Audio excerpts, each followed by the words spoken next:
My name is Renee Black. Thanks so much for joining us today. I'm the founder of GoodBot. We're a nonprofit that focuses on advancing research, dialogue, and literacy on digital and AI policy towards building healthy and inclusive tech futures where communities and democratic societies can thrive. I'm based here in Vancouver, BC, on the ancestral territories of the Musqueam, Squamish, and Tsleil-Waututh nations. We recognize the risks facing Canada today rising from a range of forces that are outside our control. And as we are looking for how we build digital technologies in a way that advances Canadian sovereignty, and we're also thinking through how we go about shaping sovereign policy. I call on Canadians to be mindful about how we help advance Indigenous digital and AI sovereignty as part of our commitment to reconciliation. I want to thank the Council on Technology and Social Cohesion, where I'm a co-chair of the Global Policy Working Group, for funding to support this speaker series. We're going to be having a talk once a month next year for talking about different policy options that we're seeing around the world. We're going to have a couple of our colleagues from the council here today, Lisa Shirk and Lena Schlackmiller. I'm really grateful to them for their support and for their important work on advancing governance, not only in North America and the West, but also to really advance these conversations around the world. I am incredibly pleased to be in welcoming two amazing women, Iesha White and Arielle Garcia, who are working to advance responsible digital and AI ecosystems by focusing on the role of ad tech and monetization governance and addressing toxic impacts of digital platforms. So Check My Ads is co-founded by Claire Atkin, who is also Canadian. So we're excited to have some Canadian representation in people who are leading this tech scene around the world. But for now, I really am just incredibly pleased to have Iesha and Arielle with us today. And I wanted to get this conversation started by just starting to get a bit of a sense for who you are and how you come to this work. Arielle, do you want to kick us off? Sure. Hi everyone. My name is Arielle Garcia. I am Chief Operating Officer here at Check My Ads Institute. We are a digital advertising watchdog nonprofit. We're headquartered in the US, but we work globally. What we do is we advocate for transparency and choice for advertisers, publishers, and the public.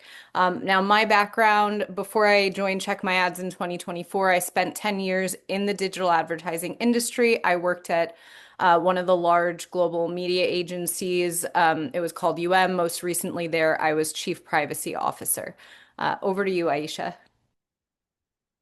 And hi, everyone. I'm Iesha White. I am Director of Intelligence at Check My Ads, which means I oversee research and investigations and industry engagement. And similarly to Ariel, I also come from the digital advertising ecosystem. So I got my start working in an ad tech company. So I have worked ad tech side. I have worked agency side, both independent and holding company. And I've also worked brand side. So I've done each of those twice. I've worked in the United States and I have worked in the UK. I am currently based in the United Kingdom as well. And I have bought media all over the world. I think when I last totaled, I was approaching somewhere around $250 million US in media managed over my career. So there's so much to unpack, and I'm really excited to be with you today. All right. Well, thanks for just kind of setting this context. I really want to just start out by getting a sense for what the size of the problem is that we are talking about. We know that the impact is global. How that impact unfolds is quite different depending on where you are and who you are. So can maybe we just start out with a conversation around that? Sure. I can kick us off here. So the digital advertising industry has grown to be worth $750 billion worldwide. So this is a massive industry. And the reason that it's so important is because digital advertising is the primary business model for the internet. Publishers still largely rely on digital advertising revenues to sustain their business. And we as people, as everyday members of the public, we need publishers to earn that money in order to have a business and create content and put out information that we all benefit from. So this ecosystem has an outsized influence on society, on democracy, on information integrity and media pluralism. And yet it remains largely unregulated. And so what we have is the figure for global digital advertising fraud is $84 billion. That is a global figure that puts it second only to the drug trade as a source of income for organized crime. That's astonishing. How is it that it has gotten to this point? What is it ha that has led to this escalation and the failure to address this problem as it has grown to be such a significant proportion? There are a few big reasons. I think the main one to think about is it's just generally unregulated. So as Arielle mentioned, like digital advertising as an industry is one of the world's largest unregulated industries. And so because of that, there is quite a lot of lack of safeguards that exist. So there are a few items standing in the gap, such as like self-regulatory measures, which we'll talk about a little bit later. There are the platforms themselves that have their own level of checks and balances, and these sorts of things are quite uneven because the platforms get to set the rules and the standards, and that's kind of the name of the game. And then the reality is it's good business. It's very, very easy. It's easier than ever with thanks to AI to stand up a website or an app and get monetized. It pays. And it's important to remember that platforms like Google and Meta make north of 80% of all of their global revenue off of digital advertising. Mhm. Yeah, I mean, I think one of the context pieces that I'm quite astonished by is the research that's come out about what we actually now know about what Meta knows about its these impacts look like and what they've been doing. Can you spend a little bit of time telling us what this research that Reuters conducted in the fall revealed? Maybe Arielle, kick us off there. Yeah, sure. And also just to take a step back, because I think that this meta example is such a good example of the why it hasn't been addressed problem. We have a big tech company that has a massive amount of power. Basically, any business, small or large, needs or feels that they need to advertise on Meta. You have opacity in that Meta gets to decide what information is made public and not, right? And you have just backwards incentives as a result of those things, where Meta doesn't really need to worry about what its business customers think or want. It doesn't need to worry about what its users even need or want. And so, what this research showed was just how much, like, Meta is making billions of dollars a year off of scam advertising. And not only are they making that money, they recognize this internally. And not only did they do nothing about it, they basically charged like a scam ad tax. So if they're suspecting you of being a scammer, they just charge you more. And so not only is that, them profiting off of these scams that hurt people, but it's also hurting their legitimate business customers too, because they're driving up ad prices in the process.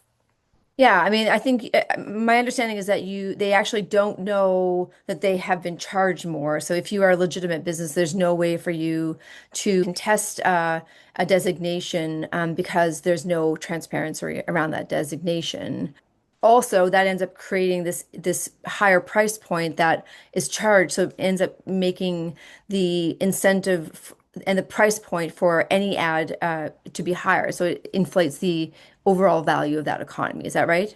Yes, that's exactly right. Okay. And not only did they do take some of these measures, but they also were creating playbooks to actually fend off a lot of the efforts to regulate this, not just creating these enabling forces. They were also, very actively lobbying and creating playbooks. Can you talk a little bit about what that looked like?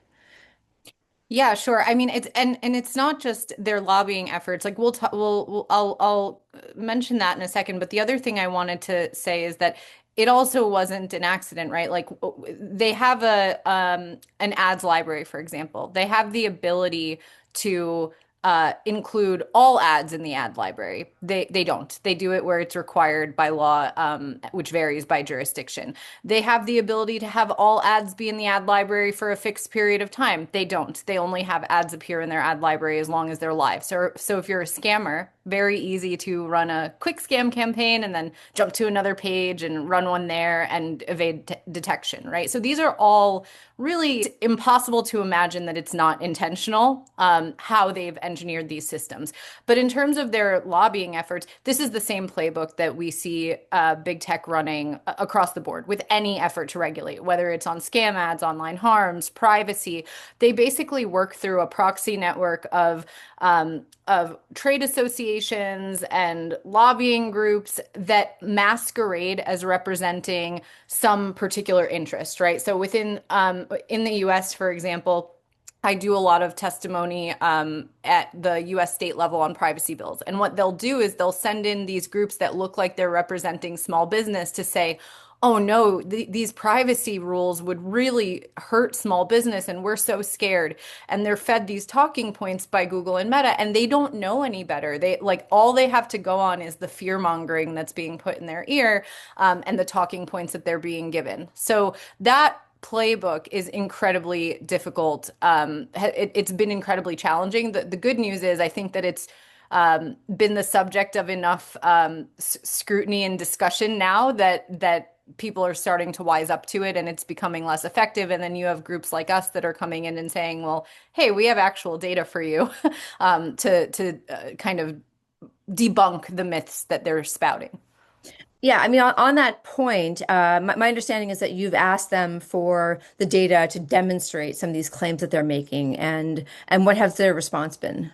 So in one of the states that I had testified in was Maine, and one of the legislators there had said, you know, we keep hearing these claims that small businesses are reliant on targeted advertising, and I would love to see some data. And time again, he would ask that question, and he would not get data from these groups that were making those claims.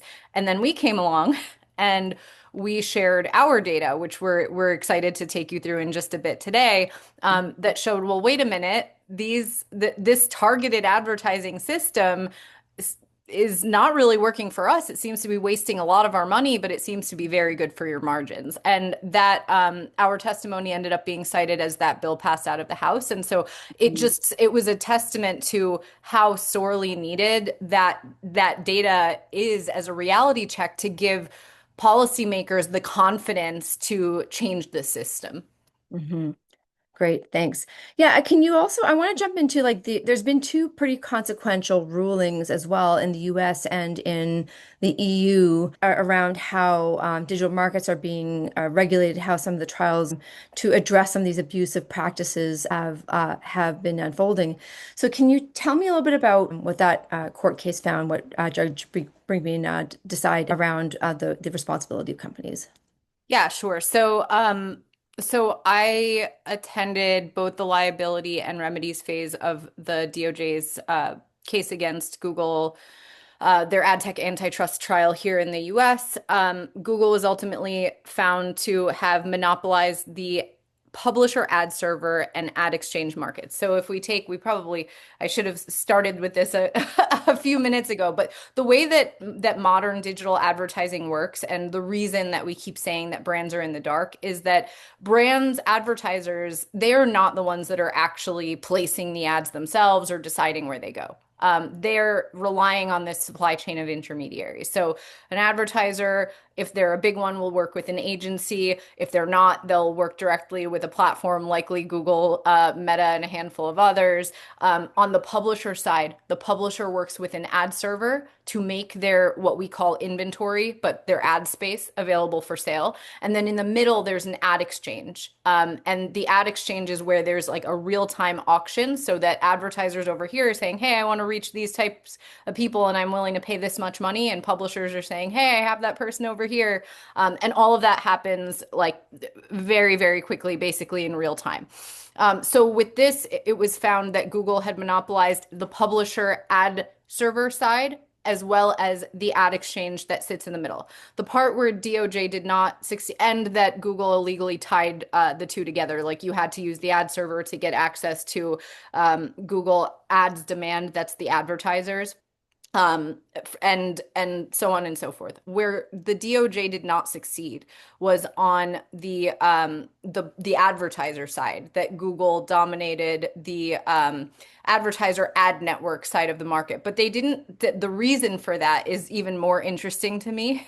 And part of that is Google did a great job at trial at doing jazz hands around that component, where they basically said, well, advertisers don't care where their ads go, really. It doesn't make a difference to them if it's on a website online or on a mobile app or on social. They just care about how those ads do. But the reason that Google was able to say that in large part was because they cited this new AI product that they rolled out and started aggressively pushing, which is the exact product we're going to talk more about in our demo today. Yeah. Yeah, and there was also a 2.95 billion fine for in the EU for this, where they were found to be favoring their own online display advertising tech services to the detriment of other services. And so I know that that's like also been a consequential ruling as well in this process. Is there anything that you want to add on the EU findings? Just that thankfully, Google was found to have abused their dominance on the advertiser, the buy side of the market as well in Europe. I think the most important thing about both of those cases, from my perspective, is that there's a very clear recognition by the DOJ and by the European Commission that in order to fix this, we need to fix the fundamental incentive structures here. And that's why that's such a core pillar of the problem, right? It's not enough to fine Google or to have these behavioral remedies, because as long as they have the ability, which they do through their vertical integration and their size, and the incentive, which they obviously do, right? The problem will continue and will likely just morph into different forms. Yeah, yeah, and we're going to get into all the different ways that this manifests in harm. And we're going to tie this directly to the scam economy in a bit. But I want, before we get into to that, to just allow you a moment to give us a demo of what you found in some of your own tests. Do you want to take it away and share your screen with us for the demo? So we will jump right in. Um, this is a campaign that we ran sort of recently-ish last year. We've run it in two parts. And if this will, oh, oops, sorry, went too far forward.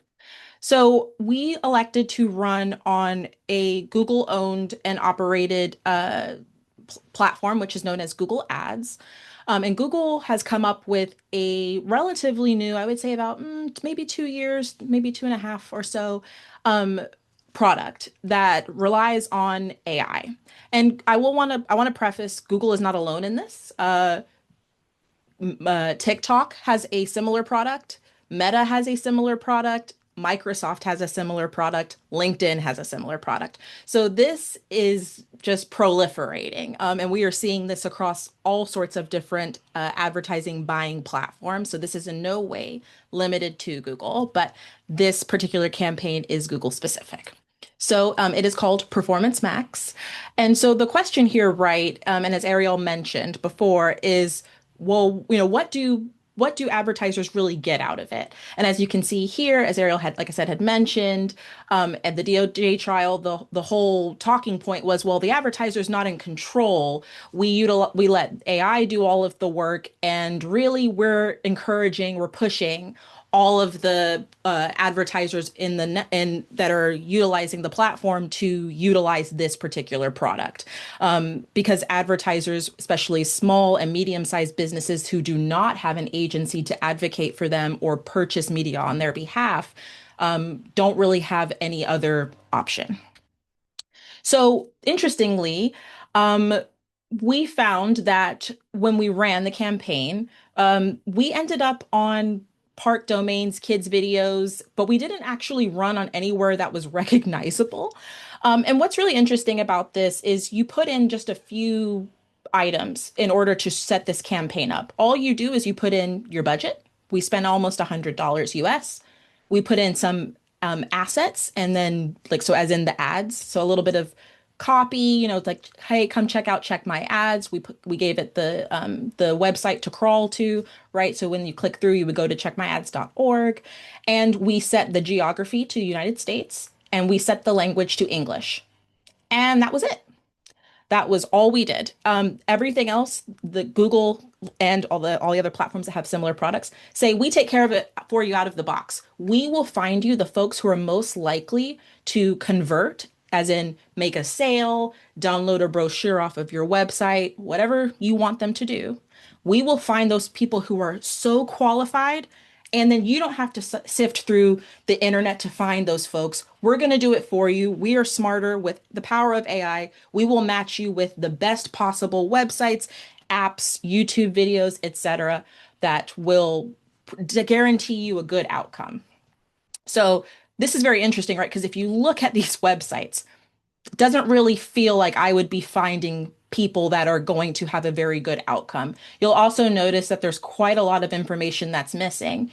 You'll see that the amount of ads that we ran is here, but there's no cost information given, right? So I can't authenticate if marketing attribution tool online with its 30 times it showed ads to people was actually worth anything, right? I can't, there's no way to authenticate that. Google malforms this information. It's literally just scrubbed. There's no way to get access to it. So Google told us, well, out of that, almost a $73 budget, we got you 34 new leads to checkmyads.org. And I was like, really? So I'm playing around and I'm looking in our CRM and I'm absolutely confused. I am seeing closer to around five actual signups. I did not see the 34 leads that Google claimed it did. So here we have quite a large delta, right? This is a 580% delta of Google saying, well, we were very efficient. We got you a cost per lead of $2 US and 17 cents. But when I actually did the math and was able to authenticate in our CRM and see, well, what new customers, what new leads did we get? There were only five. The cost per lead was actually $14.75. So the reality here is that just because Google is saying that, yes, oh, we have provided you with high quality inventory, we've provided you with the best possible matches to target people, and that will take action on your website or in your app as an advertiser. The reality doesn't look that way when folks really dig into it. And because Google pushes this product, particularly on small and medium-sized businesses who may or may not have a background in marketing and know how to do this sort of analysis. They may be just relying straight up off what Google is saying and saying, hey, I look at all this great stuff I drove for you. And it's not actually the case. So I'll pass over to Arielle. Great. Yeah, no, and the other, my favorite part, I think it's sad, but my favorite part of that campaign was, I remember I asked Iesha, like, were we able to get an explanation? And Iesha said, well, I reached out to them and they told me that we didn't have a team that is dedicated to supporting small nonprofits. So they show up to all of the hearings on privacy bills and tell everyone how much they care about small business through their proxies, and yet they don't actually have a team that is supporting them. So that's a nice difference. Anyway, the other thing that matters, like the why of why this matters, right? Obviously, advertisers, especially small businesses, are being harmed. But more than that, every dollar that reaches one of those clickbait sites that there's no real people reading is a dollar that doesn't go to a legitimate publisher. And when we talk about why there are perverse incentives in the ad industry, it's because this entire system is based on volume, right? So Google wants the default to be that they're able to monetize everything. They want advertisers to trust their algorithm because it lets them put ads where otherwise advertisers wouldn't knowingly choose to be. And there's no better example of this than this statistic, which is the average programmatic ad campaign runs on 23,000 websites. And that is the trade association that did that research was very proud that that number was down from 44,000. This is a ridiculous amount of websites. Like if anyone can try and even think of a fraction of these websites that are legitimate websites they'd want to be on, I would be impressed, right? But no legitimate advertiser is, or no advertiser is going to have, if they were running an inclusion list, if they were choosing proactively where they want to appear, their list would be a lot shorter than 23,000. And that means that there's more inventory for intermediaries like Google to monetize.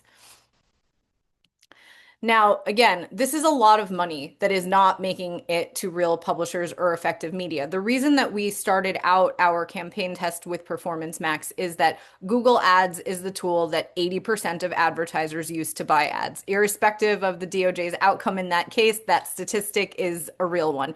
Why is that? Because Google they amassed all of those advertisers through their search dominance, right? Which is why the search case was such an important precursor to this antitrust one.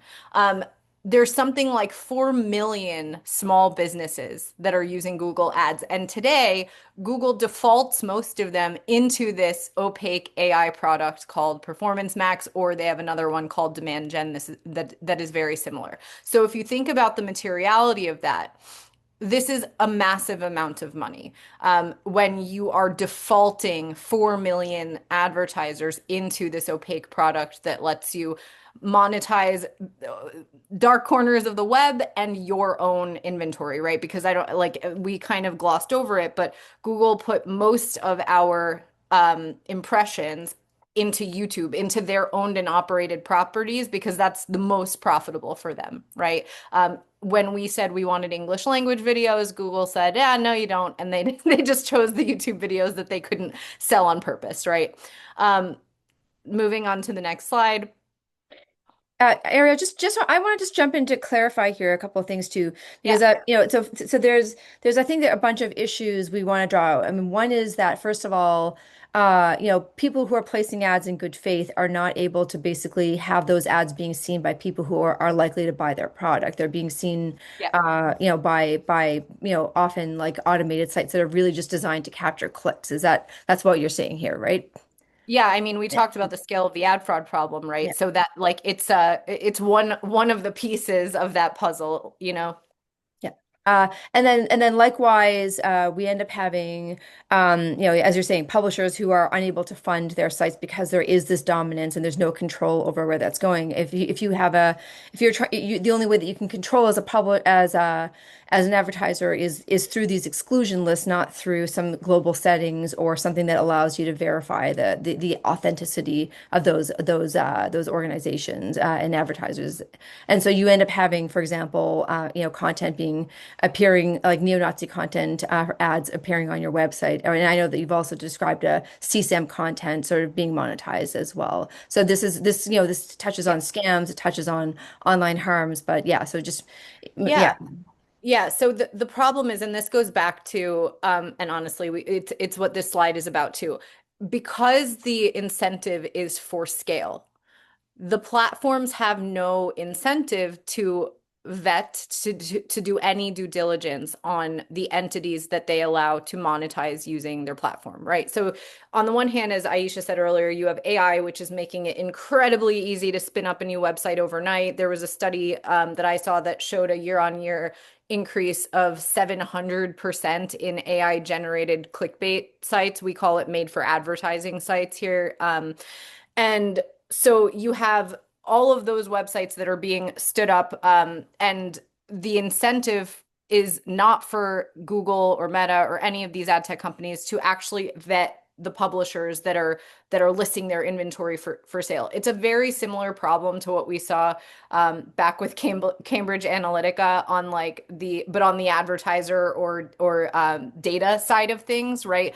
Now there are some requirements for platforms to do some level of due diligence, for example, on political advertisers. There are still a lot of gaps there, but at least there's a starting point. So this is the other side of that coin. Just like they're not that great at vetting the advertisers that use their tools to serve ads and target people, they're also not good at, or really don't bother to do vetting of the publishers that are able to make money using their ad tools. And so what we have is this situation where because the industry, like advertisers, bought into this vision, right? Like they were told, oh, you don't have to worry about any of this. Like, we're going to serve your ad to the right person in the right place with the right message at the right time and at a better price than you otherwise would have paid. So advertisers bought into that vision and they were like, well, that's great. I'll end up in so many more places, reaching so many more people than I otherwise would have, right? And so this convenience and the automation of this process, all in the name of scale, got us to where we are today because it normalized the opacity. It normalized the loss of visibility and control. And so that's really the problem that we're dealing with today, because when that happened, it also shifted the power into the hands of these platform gatekeepers. Mhm.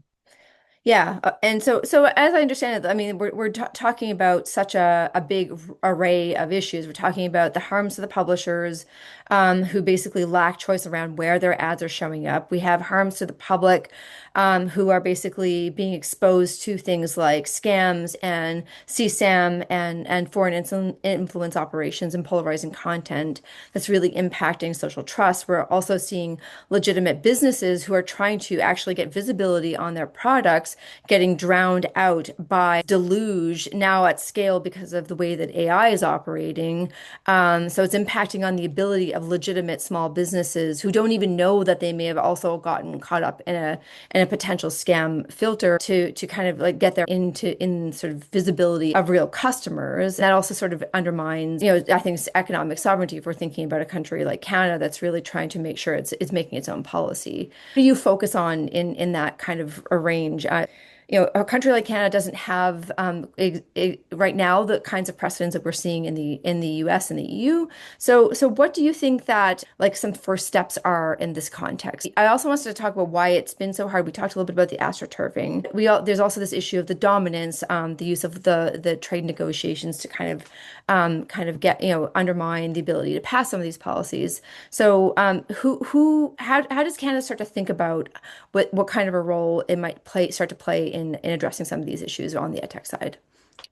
Yeah, I mean, I think that there are a lot of elements of this, and it starts with addressing big tech dominance and the conflicted business model that Google legitimized. So, like the reason that this Google ad tech case around the world is so important is that Google normalized this model where they're able to play both sides against the middle, where they're able to serve advertisers, serve publishers, and play play with the fees they charge each and manipulate the auction so that they come out on top every time. But that model has now spread. Now we have advertising agencies that by definition, their namesake is that they're supposed to act in the interest of their advertiser clients. And yet, like, what one of the big revelations during trial, which is not a surprise to Iesha or I, having come from the agency side, is that Google pays agencies hundreds of millions a year to either lock in upfront like monetary commitments, or the one that's more interesting to me, to promote strategic product behavior. Little things, maybe like adopt PMAX because we need that for our antitrust defense. So I think that getting rid of this conflicted business model, first by solving retroactively the problem of Google's dominance, but moving forward by thinking about a duty of loyalty for intermediaries and thinking about ways, and I know we'll talk more about our perspective on our policy platform later, but having know your customer rules, taking learnings that we already have, like this market operates, it looks very similar to a financial market, right? And in a normal, healthy market, if you buy something and you get something that is not what you paid for, you are going to probably ask for a refund and you're probably going to take your business somewhere else. Today, that's not possible here. Today, you're lucky if you can even confirm what you bought at all. We showed you the measurement that we got for our campaign. So we just need to start applying those learnings that we have from other similar and similarly large markets to this one. I know that one of the pieces that came out in the Reuters research was on the use of thresholds to determine what kind of actions were taken. So I know that, for example, it was discussed that there was like a 95% threshold for taking down that content, and there's this big threshold for when you might leave content up but maybe increase the amount that they have to pay for an ad, thus kind of increasing the price of the overall market. So an inherent conflict of interest where they're making more money by charging scammers or suspected scammers more money. So this conflict of interest piece, I mean, we see that in securities law where you cannot sort of benefit from insider trading. Do you see an analogy there? I mean, this is I almost see it. So yes slash and it's kind of classic self-preferencing, but in creative and innovative ways. And I'm glad you flipped to the next slide, Iesha, because we've been talking about performance max this whole time. And I gave the hypothetical that, hey, maybe one of the things they may have paid agencies lots of money for is to drive adoption of performance max. So what we've done here is we've plotted when antitrust scrutiny on Google's ad tech stack started back in 2019. The first one was in France, and then when they released performance max, like first in alpha, beta, that's the pink line, and then globally. And what you'll notice is YouTube happens to explode on this same trajectory. And the chart that I overlaid this on is one that they showed at trial. So Google was like, the open web's already dying. I'm like, I mean, maybe because you may or may not have paid agencies a lot of money to use Performance Max so that you can funnel money wherever you want. And so you have to think about like, yes, there are a lot of analogies, but I would say that the vertical integration and the opacity and like weaponization of complexity Mhm. that these platforms have at their fingertips is incredible. Like there is engineering effort that is put into things like this. And I don't know that there's quite an analogy for the mechanisms that they can use to achieve these types of ends. Mhm. Yeah, so I mean, what would you call on? I mean, I think you've talked about some of your policy options. I know that, transparency sort of feels like a big part of this, but both in terms of how these are operating. To me, it strikes me that the thresholds that they're using for making certain decisions would be part of that transparency. But can you talk about what transparency obligations might look like more broadly? Yeah, I mean, Aisha showed you our now maybe like a year and a half ago, you couldn't get any placement reporting from Performance Max. So the fact that we were able to see what websites or videos we were on was uh, a result of the work of our own work and some others that have done a lot of work to highlight the problems with Google not providing transparency on that. But there is no legitimate reason why any ad platform should not show advertisers at a granular page level where their ad appeared. Right.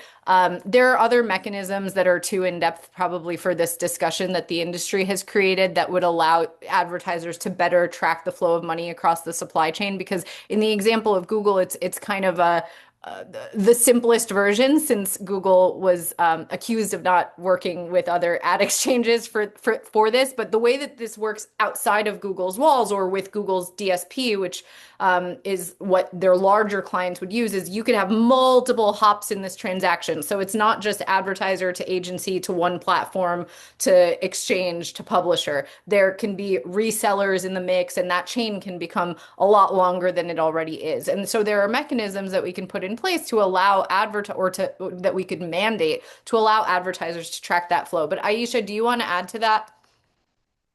I would absolutely agree with everything you've said. I think the other thing that's quite important to keep in mind is related to this slide as well, is that as AI continues to proliferate, like Google made an announcement, I believe it was within the last month, that they are going to embed Gemini within Google Ads and the DV360, which is Google's larger DSP for enterprise clients, right? So we're seeing these sorts of creeps and grabs and opacity playing out in real time, right? And so you can see from this chart, there's a lot of different lawsuits going on and deals being made to further enrich specific LLM models, et cetera, et cetera. But it's very interesting there's a lot of discussions. I was just at a conference in Paris where there was the discussion ended up being like, well, how do some of these deals, do they include, provisions for, it's only to learn about our publishers and like the content and what we're doing, and that information wouldn't be used onwards for, say, advertising purposes. So, it would only be limited to, AI overviews or summaries or something like that. And the question is, no one really knows at this point. The deals are a bit nebulous, the lawsuits are even more nebulous, and how Google and others are choosing to utilize AI to transform digital advertising from the buying perspective, to me, is almost as interesting as how the baddies on the publisher side are using it, right, to stand up a website that is absolutely, nonsense, as you saw in the screenshot earlier. And then, it's just so simple to either rip off, make a fake AI clone of something like CBC. It's very easy, right? And get that monetized. And unfortunately, that means CBC doesn't get the ad revenue it deserves because, CBC's fake clone, CBC-123 dot me, Mhm. didn't get anything. So with this sort of proliferation, we're really starting to see um, more and more confusion and more approaches that we're trying to fill in blanks and fill in the gaps, and because everybody just gets to claim, oh well, this is a trade secret that there is no real clear way to track the losses, and it was very difficult before. And there have been countless academic studies, there have been countless trade body studies on it before, but we're about to enter a brand new era where this is going to get supercharged. Not only on, like I said, on the publisher side in terms of scams, but also on the advertiser side as advertisers become more and more disintermediated from where their ads appear and how their ads may be monetizing harm online.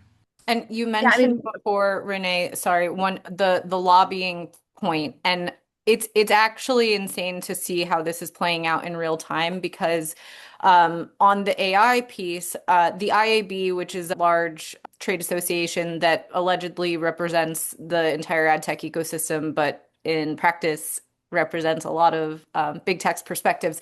IAB kind of threw their hat in the ring and came up with draft legislation that's supposed to help publishers from having their content unfairly scraped. This is not the IAB's arena, like traditionally they're in digital advertising. This is a little bit adjacent to that, right? And yet the way, if once you read it, you see that the carve out there is that unless the publisher voluntarily shares that information. So we go back to this concept of the vertical integration of Google Stack, right? Like publishers are already sharing that data with Google, let's say to appear in their search results or what have you. And so it leaves like this massive Google sized carve out in the bill. And it's like we're this early. So it just underscores how important it is for this type of information to be exchanged so that we all are armed with the information that we need to ask these harder questions as we look ahead at how they're going to try and preempt standards for AI in the future.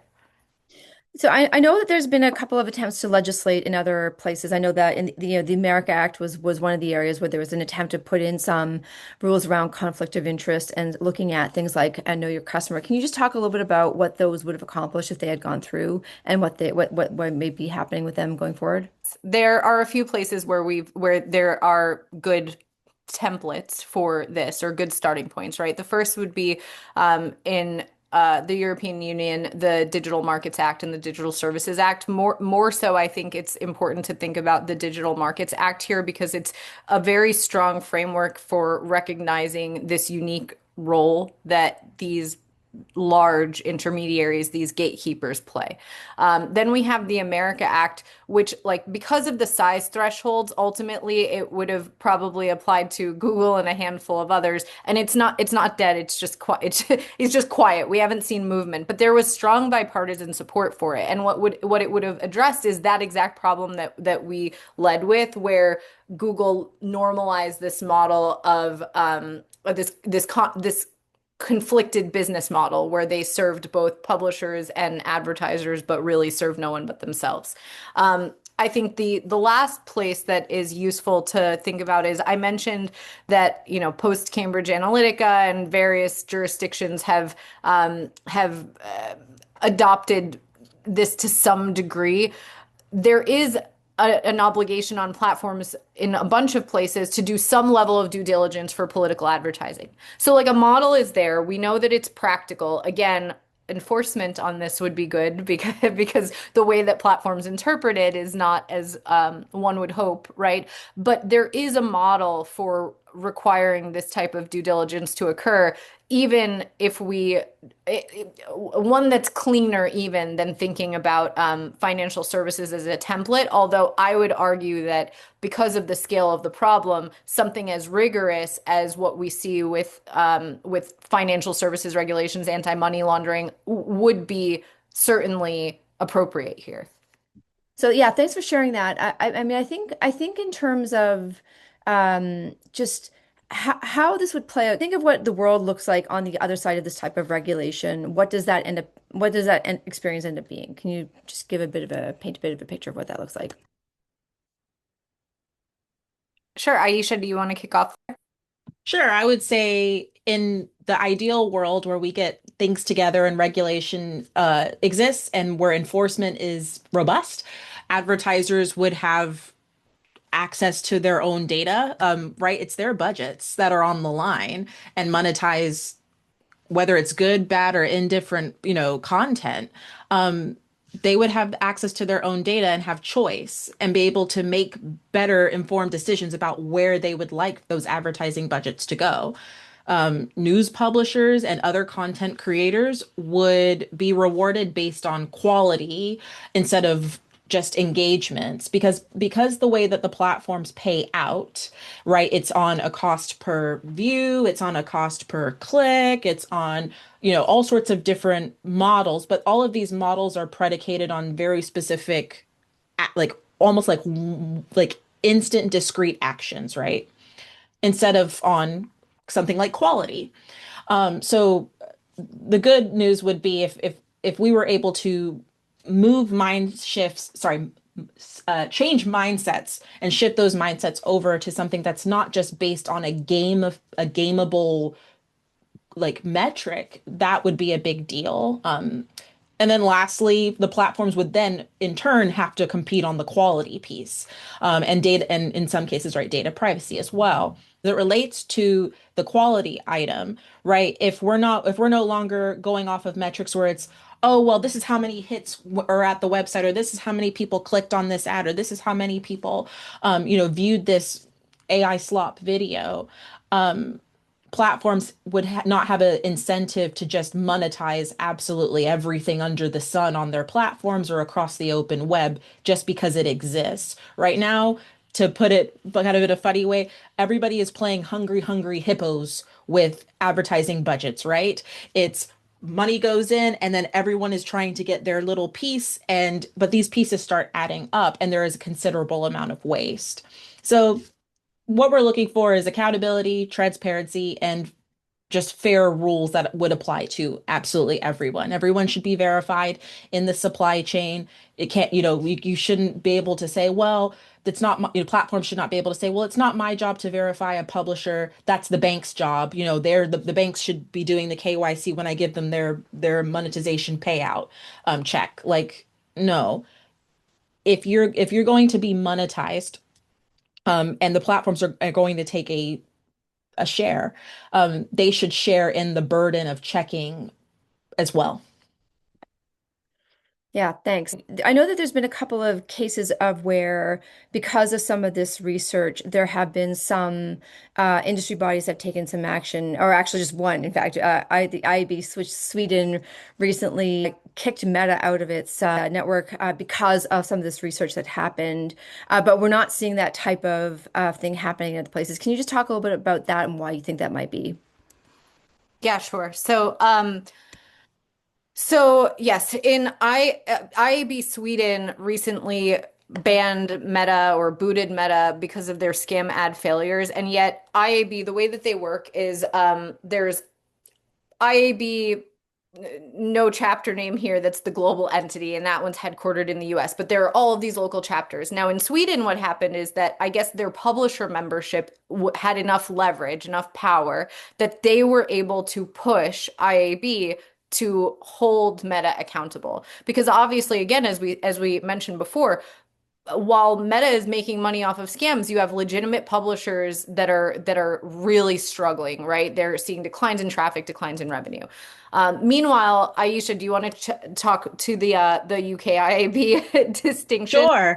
Yeah. So while IAB Sweden was taking names and kicking folks out, IAB UK had actually in late 2025 had given Meta the gold standard, and everyone's like, "Ooh, gold standard! Like, what does that mean?" And in a few things, the gold standard had meant a commitment to brand safety, which Meta's not very good at that. Let's be very honest. A commitment to decreasing ad fraud. And so I hope everyone's like, wait, what's happening here? And then the last one was a commitment to providing the best quality service to its actual users, like so Facebook, like users. And so then the question came, well, when IAB Sweden expelled Meta, everyone, I live in the UK. People in the UK are like, so are we going to revoke Meta's gold standard? Or because, I mean, we know that they didn't adhere to any of these core principles on which the award is predicated. And it has been absolute radio silence from IAB at UK. It has been radio silence from the agencies that are voting members of IAB UK, that should be representing advertisers' best interests, right? If you're an agency representing an advertiser who may have experienced inflated auction costs because bad actors were bidding and driving up costs for everybody in the auction, I would imagine those agencies would be unhappy on behalf of their agency, on the behalf of their advertisers. But if they are, we're not seeing those sorts of statements made publicly. Yeah, I mean, I think we've also kind of seen, this entire proliferation of scam resources, like this whole scam architecture, where people are creating how-to guides and sharing those with people so that folks in new regions, like fraud as a service, basically, and that's now just turbocharged by AI. So can you talk a little bit about what you think happens now, where there's no regulation to sort of address these structural incentives? I mean, a lot of this comes down to the structural incentive that is driving a lot of this behavior. It's this distinction between, we're not talking about content takedown, we're talking about monetization that is really kind of incentivizing. So this problem's only going to get much bigger. How do we think about that? How do we think about this sort of scam architecture and infrastructure that is really just going to that's kind of already becoming professionalized? Yeah, I mean, I think you hit the nail on the head. AI is only going to make this problem worse. What's more is that it comes at a time where the nature of AI, like the big question we hear a lot about is, or the big assumption that I hear people making that's kind of terrifying thought is that most people are going to get most of their information through AI chat interfaces, which begs the question of like where the ads are going to be. Now, the industry isn't going to give up its infinite places to place ads that quickly. So I'm not as bullish on the time horizon there. But I think that what's more important is that we will see a further decimation of publisher traffic. So it's not just urgent in terms of entrenching the dominance of both already dominant firms as well as incumbent AI firms. But it's also we're also at this critical inflection point for publishers as they watch their traffic to continue to be decimated, and they're competing on a level playing field with AI spam and clickbait and child sexual abuse material hosting websites and sanctioned foreign websites, right? So I'm not sure what to say here other than the time to act is now, right? Like we simply cannot afford for this next chapter to continue with no monetization governance, and we have to not be distracted by things that only address part of the problem, right? Like you mentioned before, the concept of monetization governance from that's where like at Check My Ads, that's what we're laser focused on. There are there are others that are focused more on the content moderation side, some that are focused more on online harms. Our perspective is that, to your point, Renee, this is a problem of structural incentives. This is about the business model of the internet. And so that's why I think that the key to the future is focusing on that at a systems level and fixing fundamentally the broken incentives that exist. Mhm. There's a comment, there's a question here that I made a comment on, but I want to repeat here. So the question from James Lewis was, in the long run, will this become self-defeating for ad networks when conversion lead generation doesn't materialize? So Aisha, I know that you responded, but maybe do you want to just talk to that a little bit? Sure. So in a normal state, you'd be like, well, I mean, Aisha, you said that, Google said there were 34 conversions that were made and you only got five. So doesn't this mean obviously like you saw this? Can't you just, wouldn't everybody see this? Like that this is kind of weird and doesn't make any sense. And I would say yes, for folks who maybe have the power of, and I kid you not, like something like a very large data scientist team, which is some agencies have, not all agencies, but some agencies have. There's this concept in digital advertising called incrementality, which is this idea is right, is if was that person going to buy this thing anyway, right? And one thing that the digital advertising platforms in general are not very good at is discerning incrementality at all. So that's your first issue, right? Is like the platforms aren't very good at saying, well, Renee was going to buy Maybelline mascara anyway, versus she just happened to see a Maybelline ad and then went to went to a website at CVS or whatever, and purchased it. The second piece is because Google, Meta, and the rest make it very difficult to ascertain not only volumized data. So you saw right where I was saying, well, this is how many times the ad served on this really weird website.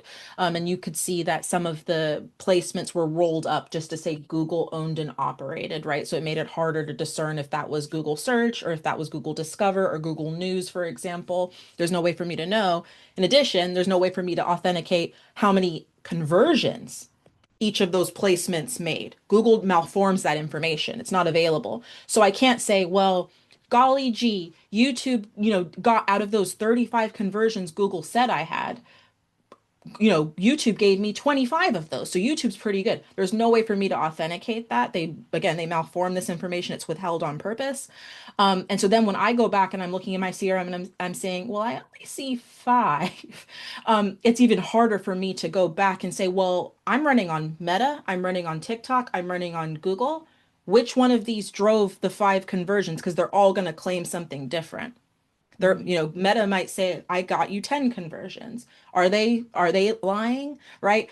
TikTok might say, well, I only got you three. And you're like, well, maybe TikTok undercounted because I have five. But if you're running all of these at the same time, like a lot of small businesses are, it's very difficult to ascertain because you just don't have the data to make a good decision. And I don't want to diminish that like this is just a small and medium sized advertiser issue. Even agencies that deal in trillions of dollars a year in digital advertising budgets struggle with this. It is an incredibly difficult problem that and it's the attribution problem is incredibly old. I'm going to ask one final question, then we'll wrap up. The focus not being moderation, the approaches here, do they obfuscate illegal, scammy advertising? Is there a legal case for that here? And yeah, maybe Arielle, maybe we can talk a little bit about what that might look like. And I'm just curious also around if the lessons from the recent meta trials last week, where they were found to have been liable because they knew that their practices were causing addiction? Is there a parallel here that because these companies know what this monetization harm is causing, is there some hope for some cases to come about in that sense? I mean, I do think that there's some parallel. I also think that on the back of the Meta scam ads revelations, it's the same thing, right? We're talking about intentionality, like we're talking about design choices that intentionally allowed Meta to profit from these failures, right? And so I do think that like part of this is consumer protection law, right? I think the bigger place where we've seen a gap is we've talked today about how it's not just consumers being harmed, it's also their business customers. And so that those frameworks are more lacking than consumer protection type frameworks. And I know we've spoken to others who are thinking about this more from like through a product liability lens, right? I think from my perspective, the most holistic place to start remains the idea of monetization governance, but I do think that there are plenty of avenues for near-term relief that focus on these deceptive practices. Great. Thanks. All right. Well, we'll follow up with some links, for everybody who came. Our next talk is going to be happening in a month's time. We haven't set a date yet, but we're going to be talking actually with Peter Chapman from the Knight Georgetown Institute on actually these two trials that happened last week where Meta was found guilty for causing addiction in platforms. So I really do want to thank you both for your generosity of time, for your expertise. And this is such an important moment for Canada because the country's starting to think through its own online harms legislation, trying to think through digital governance in a broader sense. There's some really important questions, and I'm just really grateful to you both for being with us today and helping to add some nuance and color to this big and complicated picture. Thanks so much. Thank you so much. Thank everyone. Bye-bye. Bye.